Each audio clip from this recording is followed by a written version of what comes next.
Benvinguts i benvingudes al nostre canal.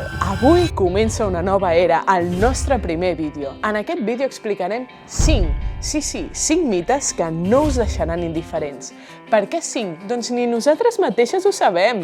Pentàgon, pentagrama, estrella de mar, 5 segons, segle V, 5 de maig, 5 elements, terra, aigua, aire, mar, foc. Esperem que us agradi! Te'n recordes quan anaves a l'escola de primària i del cop hi havia una infestació de polls i tothom n'agafava? Primer mite. Els polls prefereixen els caps bruts. Durant molt de temps es va pensar que els polls preferien els caps més bruts. Tot i així, al cap d'un temps es va pensar creure que no, que realment no. El que prefereixen els polls són els caps nets. I és que diversos estudis conclouen que els polls no mostren cap mena de preferència entre homes, dones, nens, nenes. Però tothom sap que la mainada té molts més polls que els adults.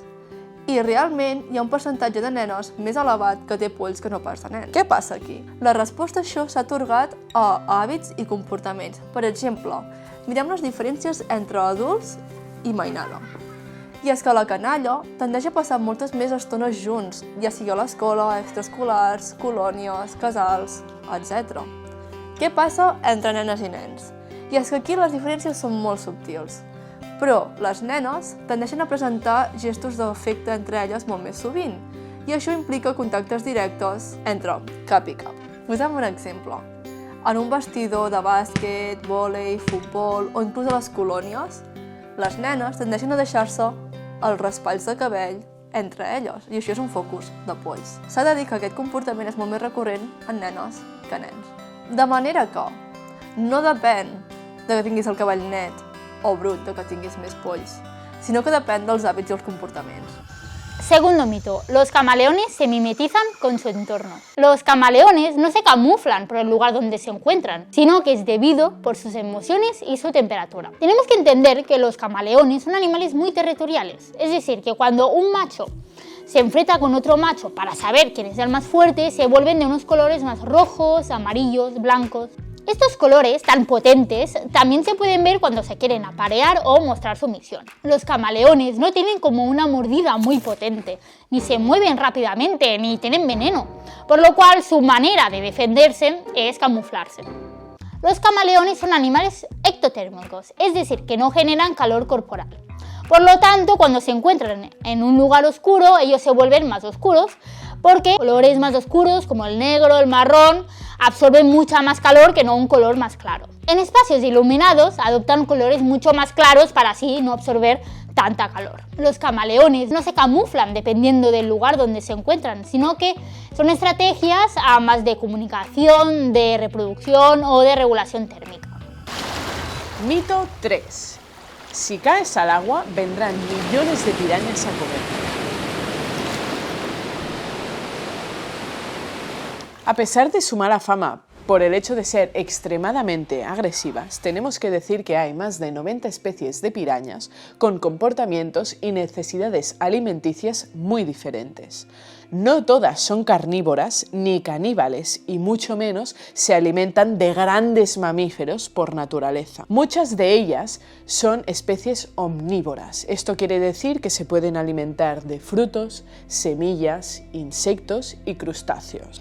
La agresividad varía entre especies y aunque algunas son más agresivas que otras, generalmente las pirañas suelen ser animales pacíficos. Solo muestran comportamientos agresivos debidos a la territorialidad, que sería la defensa de un territorio, o a la defensa propia de su especie, cuando están rodeadas de grandes depredadores, como pueden ser caimanes o cocodrilos que se las puedan comer, pues se defienden.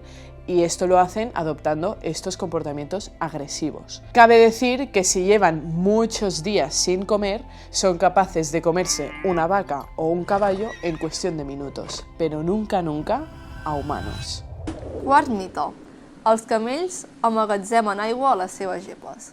Primer de tot, aclarar que les gepes, el que tenen els cabells, és grassa, no aigua en si. I en la metabolització d'aquesta grassa s'obté aigua i energia. Posem-nos en context.